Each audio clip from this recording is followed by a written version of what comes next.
Get a £5 free bet every week with Offer Club from William Hill. Simply stake a total of £20 or more across the week on pre-match football accumulators with 4 or more selections, and you'll get a £5 free bet on the Friday. Join William Hill Offer Club on mobile or online now.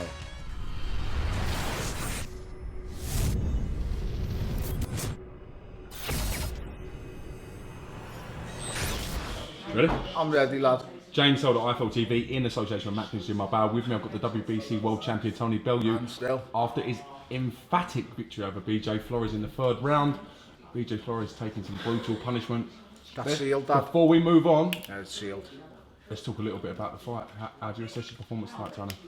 I can't really assess my performance right now because it's still a bit of a blur. I came out to hit him. No playing round. I had a little look the first round, started a bit slow. I might even give him the first round, to be honest, I don't know. But I could see I was so much quicker than him when I put my shots together. And even in the first round, I touched him with a body shot. And when I touched him, when someone's done the weight not right, the body's the weakest, the softest part of the body, it's the weakest part. Touched him with a left hook in the first round to the body. And I knew he was going to feel it. But I went back to the end of the first round to the coach. Kind of give me a bit of a bollocking. Don't you start pissing around now and all that. So I tell you, lad, don't give him it. Don't you give him it. And all, I don't know where he's from there with that accent. But you got greedy. And then second round, I come out the box a little bit better. Put the shots together. I'm not sure if I dropped him in the second round or not. Yeah, you dropped him 3 times in the second round. Did I? Was it the second round? I thought that was the third. Okay, so I've lost it again. And then I wobbled him, rocked him, and then belted him a few times around the side of the head. I think I only caught him once really clean, and I think that was the shot that finished him, a short left hook. And to be honest, he hit me on the side of the head, towards the back of the head.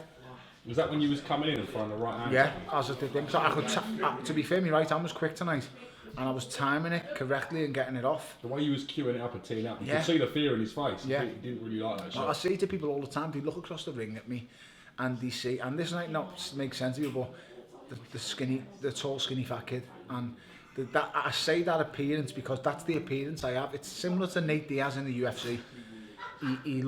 He's tall for the weight. He looks skinny.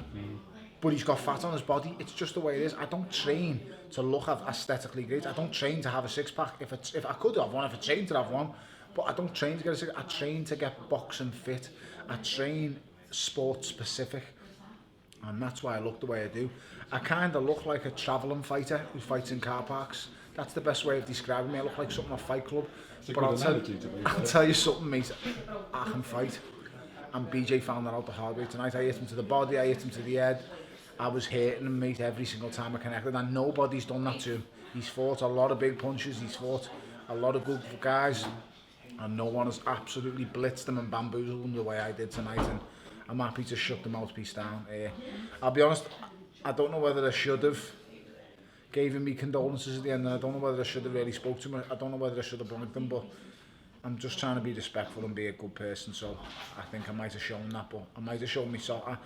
I'm a bit guilty of showing my softer side at times, and I don't really want to do it, but tonight... There's nothing wrong with being compassionate. No, there's nothing wrong with being passionate, but with the way he's talking about me too, it kind of has annoyed me, and I wanted to hurt him tonight, and I've done that, and I kick myself sometimes for showing compassion to people, because I showed compassion once in my career to a fella from Wales after the first fight, and that was the last time I showed compassion to a person, and I got pissed on for doing it. That's what he done to me, he pissed on me, and I'll never forget that, and I'll never forgive it, and it's kind of scarred me since. So, you know, I was respectful towards him at the end, and I appreciate him coming over, having a go, but he has to understand there's a level to this game. I'm the best cruiserweight in the world, and the way I've just dealt with him proves it.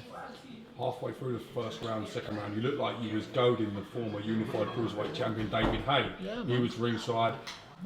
What was going through your mind when you're fighting Flores and although I've said I don't want to entertain him all week, obviously in the back of my mind he's there, isn't he? And he's a mouthpiece. He's a playboy. He annoys me.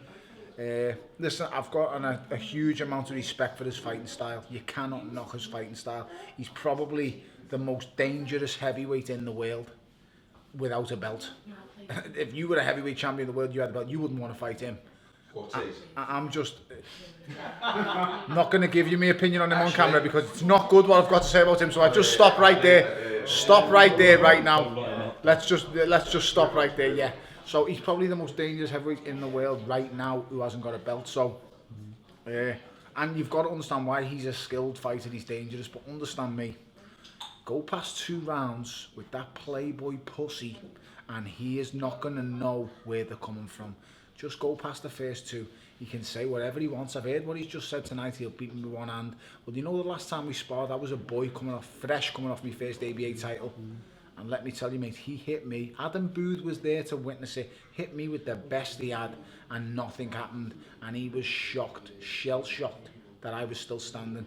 And then what happened in the rest of the spar? He got smashed to bits. He got punched all over the place.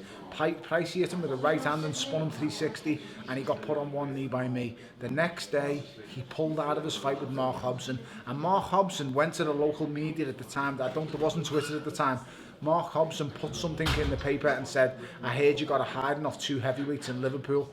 And that's true. The next day he pulled out. That's a fact. That's not me telling lads. That is a fact.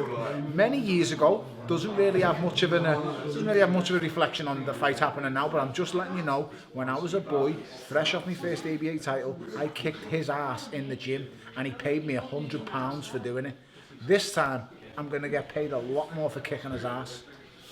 Your post-fight interview in the ring with Andy Scott will probably go down as one of the I'll say what it is, one of the funniest moments, rawest moments that I've seen. I seriously can't remember. So you watch it back and see it, it's like, I know that you was sort of up there and sort of... Could be a cringe moment, couldn't it? Oh, it is what it is, you wear your heart on your sleeve. Now, listen, I'll be honest, this time, I got a bit of stick for wanting to get out there against Nathan Cleverly, but Dave pulled me back against the Welsh fella. This time, I was adamant, I was getting out, and I was going to try and just get to him. I wanted to get in his face, ideally. I was thinking he might try and throw the first one like he did against Chisora, and if he did, my plan was slip to me left and crack him with a left hook. Nah, I shouldn't say, I'm only joking. He's only joking, yeah. It's allegedly all that. It's just a joke, I don't need any letters off the board. But honest to God, I'm always the first one to strike, so that's all I can say. Will you now look and your team as the next fight? It's been lit, everyone's talking about it. I don't know. What goes on for me? What do you want to do? I want the biggest fights out there, but I also want to unify the division, I'll be totally honest. So I do want the biggest fights out there, I want a unified division, but I'd love to shut that Playboy pussy up. The fact is that fight is it is a big money fight, but you know what, at the end of the day, he's rated probably as the best cruiserweight of the last decade. And I smoke him, I smash him, I go down as the best cruiserweight of the last decade, so I want to smash him and prove who the best cruiserweight this country's had in the last decade. And Johnny's got a better record than him anyway, so I'm not asked. Listen, you've got your post-fight press conference to do Yes, now. let's go and do it. I appreciate you giving me a bit of time. Thank you very much for coming in and always supporting me. iFilm's been there since, I can't say day one because I'd be telling lies, but it's been there since day one of me dramatic scenes, hasn't it really? I mean, that rat thing really kicked it off, didn't it? So, I think you didn't do an interview with us. And for once, you're at me fights again. I mean, it's amazing. I can't believe you made it all the way here. I'm happy you're here, Cooks. You want to comment on that? Right, gotta go. Thank you. Cheers, Tom.